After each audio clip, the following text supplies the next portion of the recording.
Assalamualaikum warahmatullahi wabarakatuh. Perkenalkan saya Rosma Debi dengan NIM 1122111112.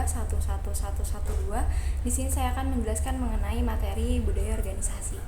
Budaya organisasi yaitu sekumpulan nilai, kepercayaan ataupun norma dalam sebuah perusahaan yang mana hal tersebut akan berpengaruh terhadap individu dari organisasi tersebut.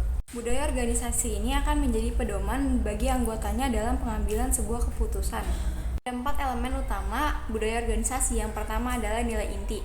Nilai inti atau core value itu adalah prinsip mendasar yang harus membimbing bagaimana sebuah organisasi tersebut berperilaku. Sedangkan norma adalah aturan tidak tertulis yang mana harus dijalankan dalam sebuah organisasi. Yang kedua adalah simbol dan ritual, yaitu ciri khas sebuah organisasi yang membedakan organisasi tersebut dengan organisasi lainnya. Yang ketiga adalah bahasa atau cara komunikasi internal sebuah perusahaan.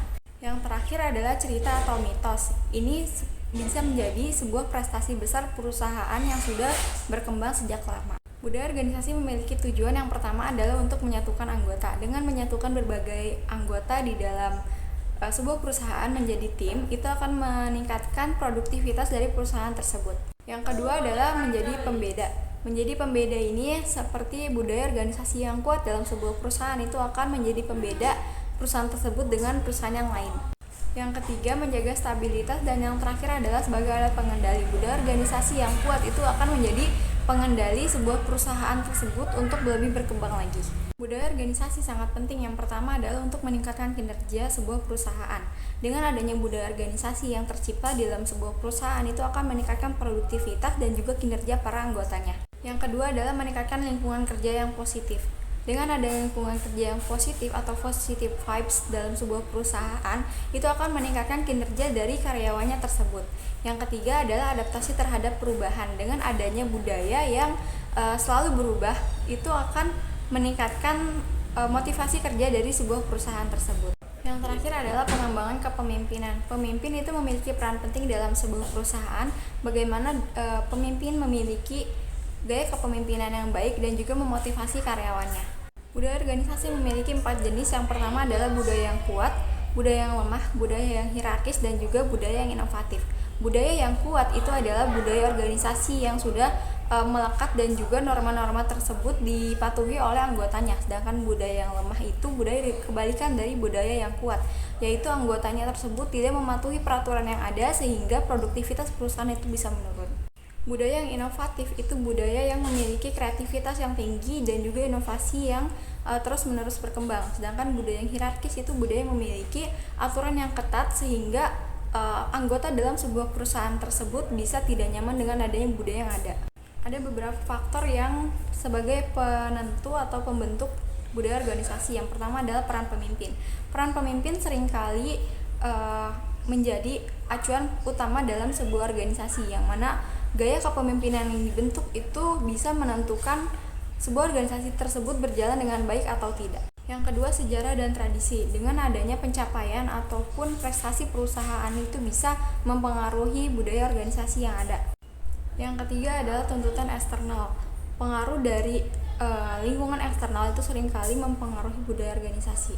Yang keempat adalah struktur organisasi. Struktur organisasi yang ketat itu seringkali mempengaruhi budaya organisasi tersebut untuk berkembang. Lantas bagaimana sih cara yang harus dilakukan untuk mengelola dan mengubah budaya organisasi yang ada dalam sebuah perusahaan? Yang pertama adalah komunikasi yang jelas. Dengan mengomunikasikan visi dan misi dalam sebuah perusahaan terhadap staf ataupun anggota yang ada, itu bisa memperjelas tujuan dari sebuah perusahaan tersebut agar menghindari adanya miskomunikasi satu sama lain.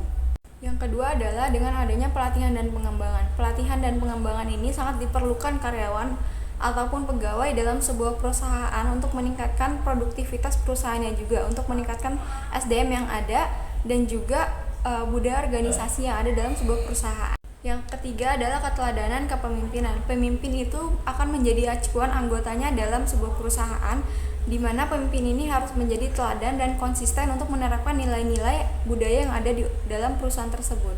Terakhir adalah feedback dan penyesuaian.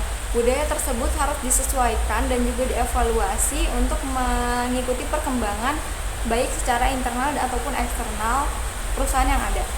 Contoh perusahaan yang menerapkan organisasi yang bagus itu seperti perusahaan Google. Perusahaan Google itu kan berfokus pada inovasi dan kreativitas anggotanya untuk berkembangkan kepada ide-ide baru.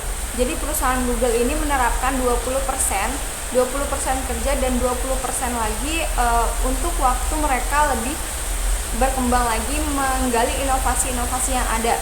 Jadi perusahaan Google ini lebih berfokus pada pengembangan SDM-nya untuk mencari ide-ide baru. Dengan adanya lingkungan kerja yang bagus, juga fasilitas yang baik, akan meningkatkan produktivitas dari perusahaan Google tersebut. Mungkin itu saja yang dapat saya sampaikan, kurang lebihnya mohon maaf. Terima kasih. Wassalamualaikum warahmatullahi wabarakatuh.